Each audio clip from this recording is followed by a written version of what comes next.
Oh mga idol, tara magluto tayo mga idol ng gulay ng upo.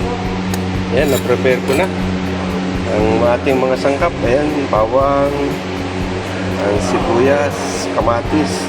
Ayan, isasahog natin pork. Ayan, tara, sangkutsahin ko muna yung baboy natin mga idol.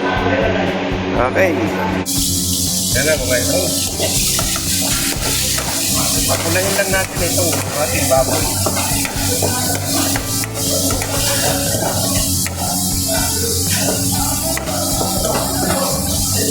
Laman po pala yan, laman. Kunti lang nilagay ko para pansahog lang. Pansahog lang sa gulay.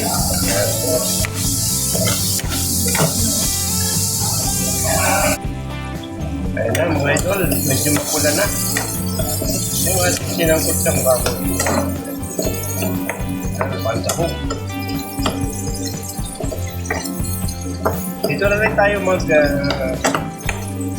isa ng bawang at sibuyas.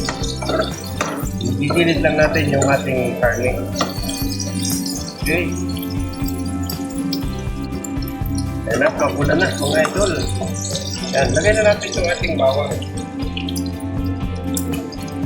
Ayan, gilid lang natin yung ating pork. Ayan na natin yung bawang, saka sili. Okay.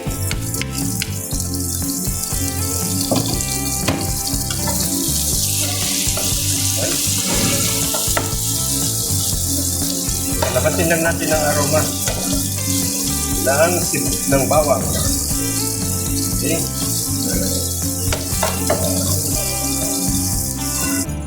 Ayan, okay na. Okay ito. Sunod na natin yung ating sibuyas. Ayan.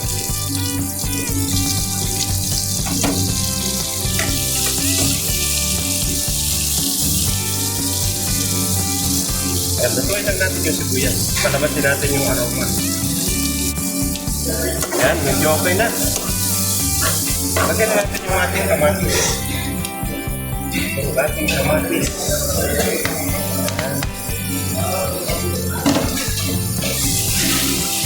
Ayan, lutuin natin yung kamatis. Lagyan natin ang takip para madaling maluto yung kamatis. Ayan na mga idol, luto na yung ating kamatis. Lagay na natin yung ating upo.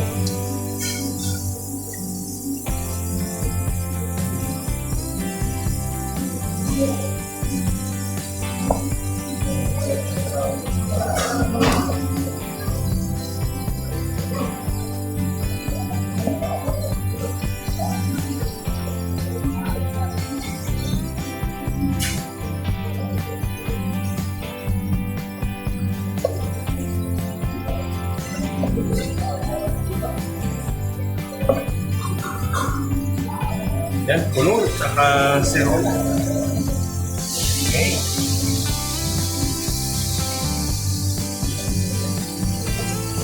Pakatisin lang natin na kung hindi naglalagay ng sabaw dyan, mga loads.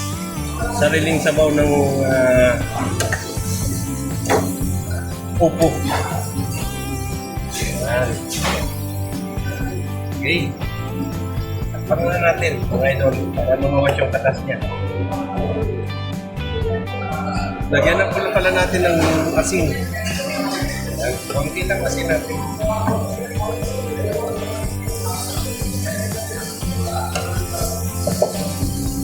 Okay. Ayan na mga idol, lumabas na yung katas ng upo. Ayan.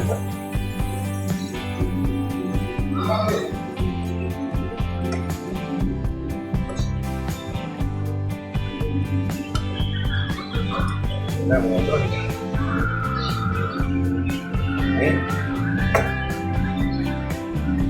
Ilaw pa po yung upo, kaya tatakpan ulit natin. Okay. Hintay lang po natin maluto at saka natin titimpla na.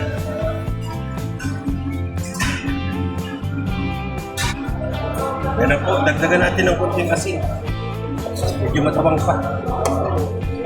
Yan.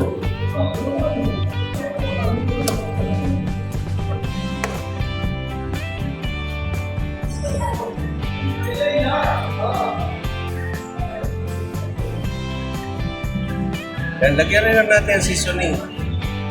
Yan.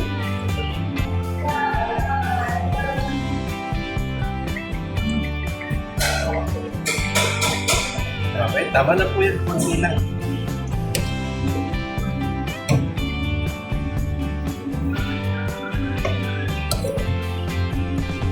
Yan.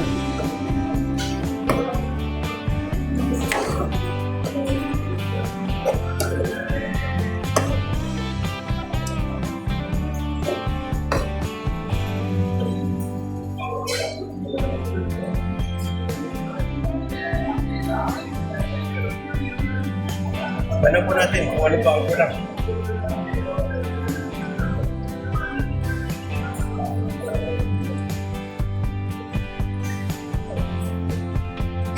Yun, okay na mga idol, ang lasa.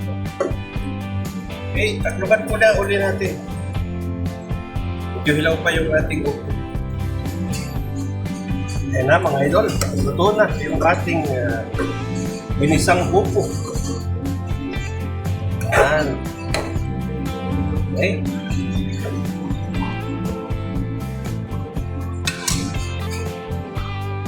Yan, hanggang dito na lang po at maraming salamat sa inyong suporta sa aking YouTube channel. Bye-bye!